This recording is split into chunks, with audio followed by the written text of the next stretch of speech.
In today's show, his son has had links to a company that once raked in millions from a questionable Gauteng Health Department contract.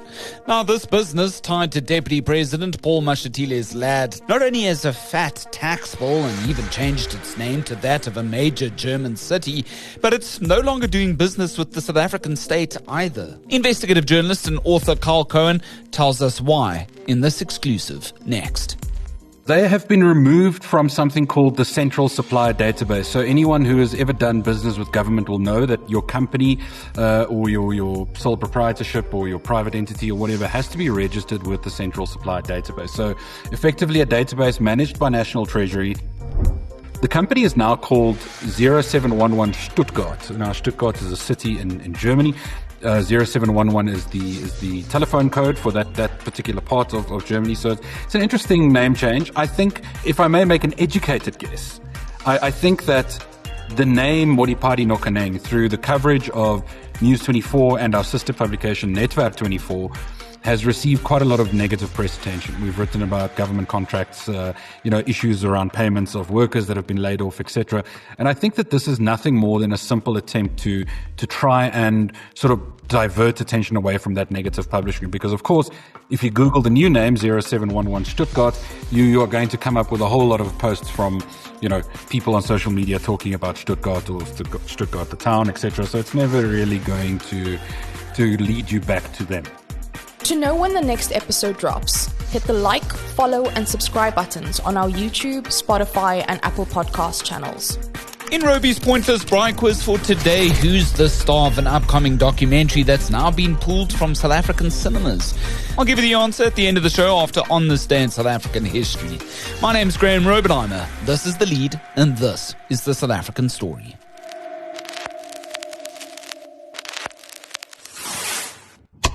Moving to our top story today, well, he's been a thorn in the Deputy President's side for the longest time now. He's one of our investigative journalists and the esteemed author of his latest book, of course, Mafia Land. He's Kyle Cowan, and he's live from our Randburg studios. How's it, Kyle? How are you doing? Welcome to The Lead in 2026. How's the book doing? Book is doing very well, Graeme. Thank you. And as always, thank you for inviting me on. It's always a great pleasure to chat with you. Yeah, man. Thank you so much for joining us. I really do appreciate it. Okay. If our News 24 cast of thousands thinks the Mashatile dynasty saga is over, they're wrong, right? In today's front page exclusive, it's now emerged, and we've confirmed it, that a company linked to Paul Mashatile's son, Thabiso, which is this company's prior known as Mashatiles Nokaneng, may no longer do business with the state. How so? Yeah, they have been removed from something called the Central Supplier Database. So anyone who has ever done business with government will know that your company or your sole proprietorship or your private entity or whatever has to be registered with the Central Supplier Database. So effectively a database managed by National Treasury. You upload all your company documents proving that you do exist, your FICA documents, etc., and things like tax clearance certificates, etc. If you are not on this list, it is a basic sort of requirement. It's a box that has to be ticked whenever you submit, any sort of public procurement tender, anything like that. If you're not on there, simply put, you cannot do business with any public entity anywhere in the Republic. That company's also changed its name as of late last year, and there was also, of course, this hefty tax slap that we've also briefly spoken about before, right? I think it's more than $3 million that this company owes the tax man. Yes. So SARS obtained a default judgment against Mashatiles Nokaneng for just over 3 million rand in unpaid taxes. We as because the nature of tax information, we obviously don't know what exactly that's for, but you can obviously guess that SARS thinks that this company owes it more than it has paid over to SARS, which is normally quite a big problem. If anyone has ever dealt with SARS before, they can be quite difficult to convince of your version of events. So that there's that, and then the name change, I think it's an interesting one. The company is now called 0711 Stuttgart. Now, Stuttgart is a city in Germany. 0711 is the telephone code for that particular part of Germany. So it's an interesting name change. I think, if I may make an educated guess, I think that the name Mashatiles Nokaneng, through the coverage of News 24 and our sister publication Netwerk 24, has received quite a lot of negative press attention. We've written about government contracts, issues around payments of workers that have been laid off, etc. And I think that this is nothing more than a simple attempt to try and sort of divert attention away from that negative publishing. Because, of course, if you Google the new name 0711 Stuttgart, you are going to come up with a whole lot of posts from, people on social media talking about Stuttgart or Stuttgart the town, etc. So it's never really going to lead you back to them. Yeah, maybe it's a nod to Stuttgart FC. The naive side of me maybe thinks it could be that. There could be a bunch of football fans, German football fans, amongst the Mashatile family. How does Thabiso's, this linked company, and Ngwato and Manzi group fit into the overall saga thus far? Once upon a time, these two entities were the only two that bagged this huge Gauteng tender in relation to both the health department and the infrastructure development department. Just remind us, Kyle, again, what that tender was about, what that was meant for in terms of that procurement. Yeah, so what's very important to remember here is that Paul Mashatile's sons, Thabiso Mashatile and another son called Tinyiko Mvelase, were involved with a company, as you mentioned, in Ngwato and Manzi Group. This company, Modipadi Nokaneng or Stuttgart, they were very, very closely linked together. They shared office space, they shared staff. They were one and the same entity for several years, dealing with, these contracts. In 2022, these two companies, and only these two companies, were placed on a panel by the Gauteng Department of Infrastructure Development to service and repair fire suppression and detection systems at public health facilities in Gauteng. That's hospitals, clinics, etc. That contract, at the end of the day, is worth to these companies in the region of 90 million rand.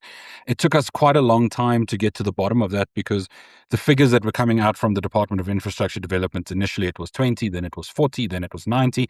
So these companies undertook those contracts. And we've done quite a lot of reporting on just trying to understand exactly what the services were that were provided. At one point, it emerged that one of the invoices filed by one of the companies was for a fax machine that was provided to a mortuary in Pretoria.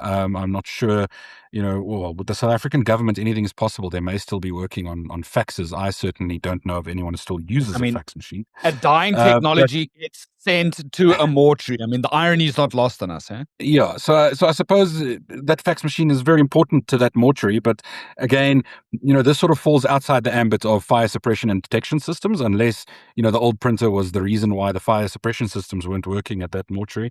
I can't imagine that it could be in any way, and I don't mean to sound facetious, but the point I'm trying to make is that there's obvious clues that they were getting paid money for things that were outside of the ambit of this contract. And the moment journalists started asking, very difficult questions about these contracts, it looks like the department sort of stepped back and said, well, we can't allow this to continue. Another panel was constituted, which they were not then part of, to provide these services, but getting information about what was paid for how much and when exactly has been extremely difficult. All of this, the subject of which, if anyone's forgotten, is the subject of a probe undertaken by the Public Protector. Numerous calls had asked for the Public Protector's office to get involved here. We know that millions have been already issued to these companies, but as the sort of tenders became more inflated in terms of their value over time, there's still an quite vast outstanding amounts that didn't reach these two particular companies in the end, right? Yeah, so my understanding, and again, this is based on figures being provided to us, like extracting teeth by these government departments. I would take this all with a pinch of salt. I think that, reporting, we also point out that, in the past, they haven't entirely been accurate and upfront about these amounts. But in the region of, I think, 20 million rand is still owed. That is the claimed amounts and invoices that still need to be processed, etc. Again, unfortunately, we don't know exactly what that is for, but this would have been owed to Modipadi Nokaneng, the same entity that has, got into trouble with SARS, that has now also been suspended from the central supplier database.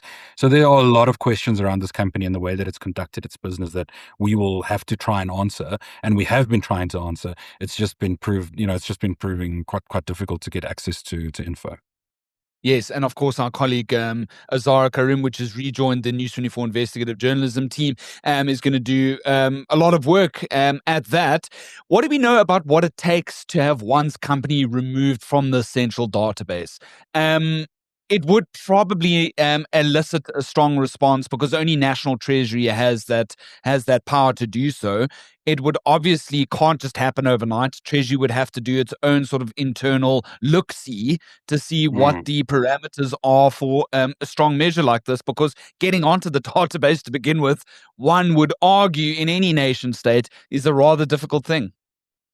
Well, in South Africa, surprisingly not that difficult. So you don't have to have any track record of having delivered any projects in the past. Literally, it's the same as opening a bank account. Your registration with the CSD, you have to provide documents, the ID documents of the directors, the SIPC documents showing that the company is duly registered, a tax clearance certificate, things like that.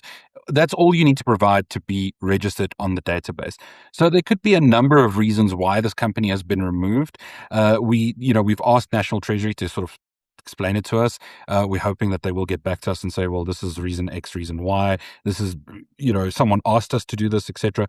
But non-compliance issues, not having a active tax clearance, which I think in this case could be likely because we know that there is a tax judgment. We don't know if they've resolved that issue, if they've paid SARS, if SARS has now, issued them with a new tax clearance certificate.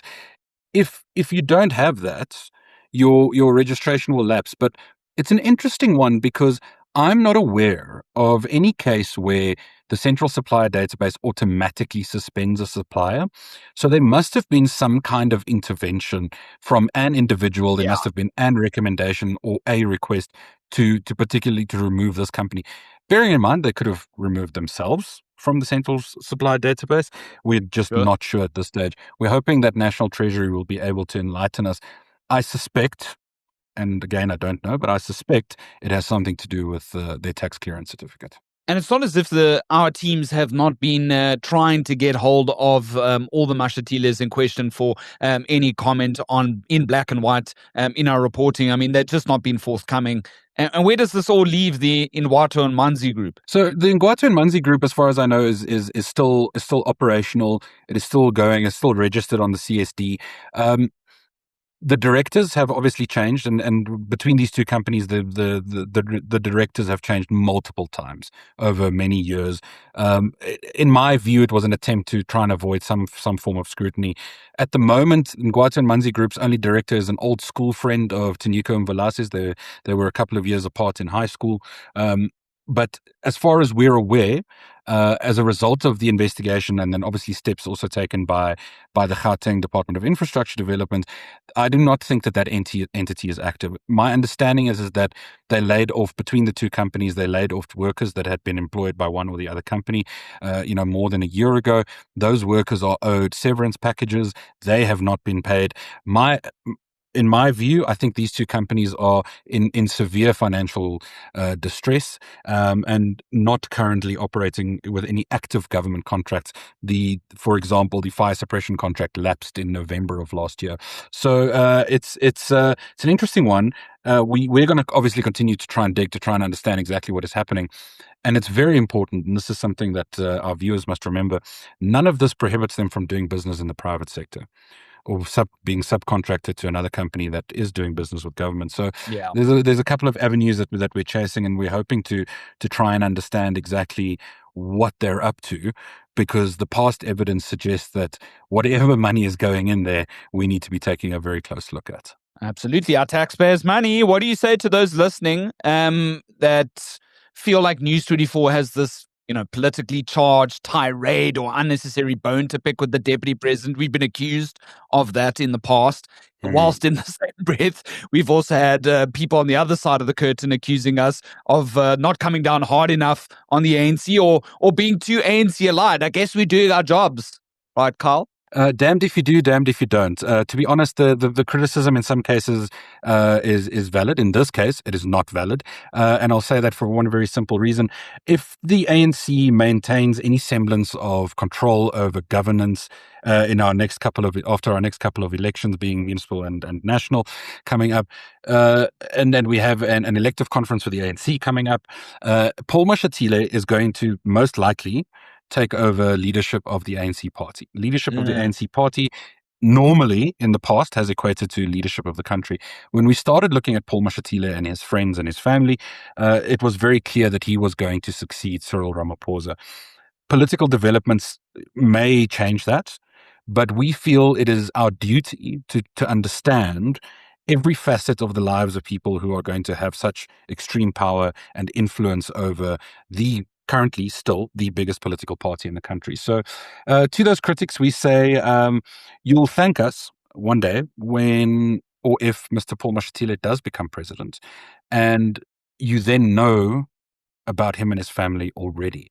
It won't come as a surprise to you that he owns or lives in, 60 million rand mansions in Waterfall and Constantia down in the Cape. It will not come as a surprise to you when his sons, obtain more government contracts, because we would have told you about it already and warned you about it already. So, yes, I think that it's a difficult task. We have to balance accountability with fairness. And in this case, the position that Mr. Mashatile holds as Deputy President means that we are perfectly within, the bounds of public interest, and in fact have a duty to report on his financial doings and the financial doings of his family members.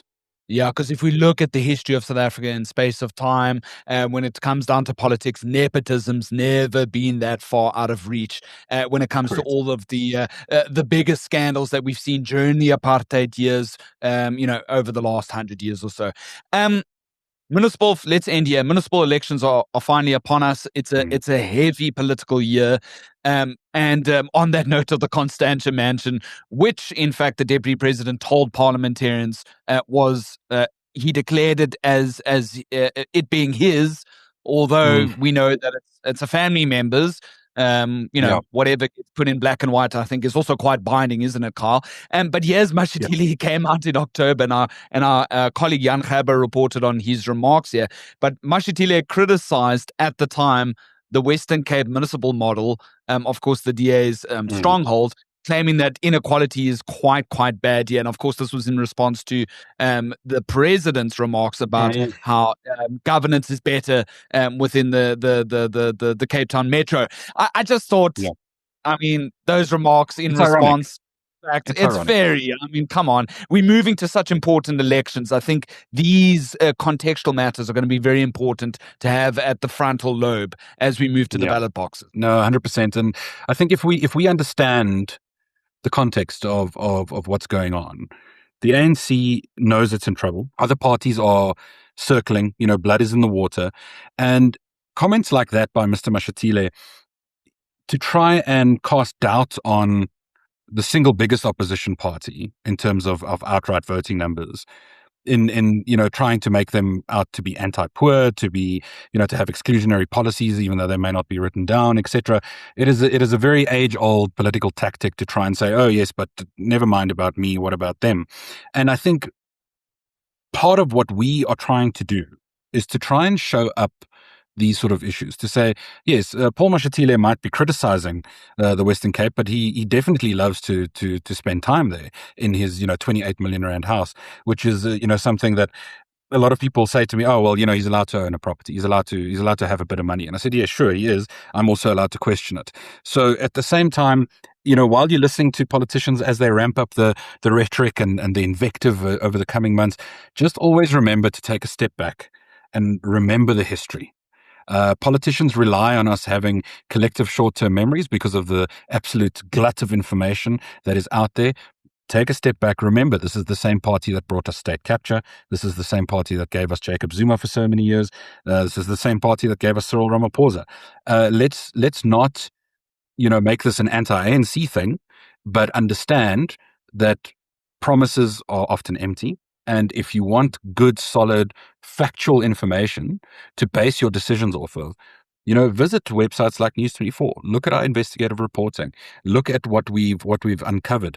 Don't fall into the trap of only questioning the motives. Engage with the content. And then you will see why these stories exist. If you actually just read past the headlines, you'll start to understand that this is about far more than just one municipal election or one public statement. It is about the future of this country. Yeah, unfortunately, there's a large part of a news audience out there that are only looking for headlines that back up their inherent biases, Kyle. Thanks so much for the time on the lead today. I really do appreciate it. You're listening to the latest edition of The Lead on News 24 with Graeme Rowenheimer. If you've got an opinion on what you've heard so far, drop us a short voice note on our WhatsApp hotline. That's 072 562 3179.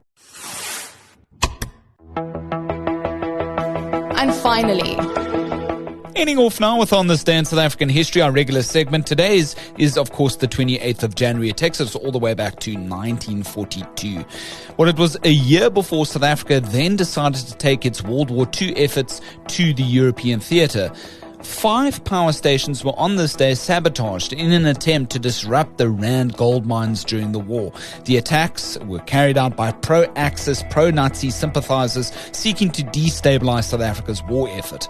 Now, at the time, the Jan Smuts administration had aligned the country with the Allied powers. It was a decision that angered many Afrikaners who had felt historical ties to Germany and deep resentment towards Britain after the Anglo-Boer War. This sabotage exposed sharp internal political divisions in the country.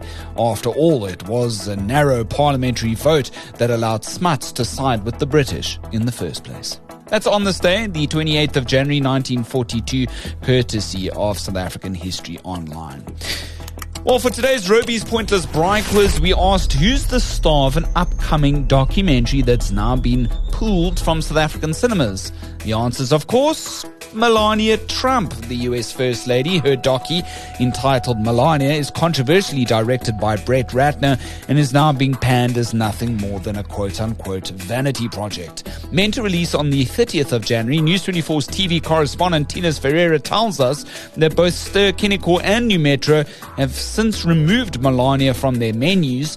Distributor Filmfinity locally told Ferreira it's also not sharing Melania in South Africa because of the current climate. Follow-up questions around what they meant by that have come to naught with simply a no comment. What do you think? Drop us a comment below. While the lead as of late is clocking more than 1 million listens, all thanks to you. If you'd like to be notified of our next edition, we've got one more this week. Hit like, follow and subscribe, and that way you'll be notified on Spotify, Apple and YouTube as to exactly when that episode drops. My name's Graeme Robenheimer, and so long as there's trusted news first, we'll always have the lead.